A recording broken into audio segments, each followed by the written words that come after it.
தெரியாது. அடிஸ்டாங்கான காதல் சாகாதது, அது நாங்காக என்றும் போகாதது.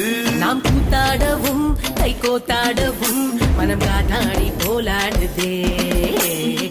60 ஆயிடுச்சு, மணிவிட முடிஞ்சிடுச்சு, ஆனாலும் லவ் ஜோடிதான்.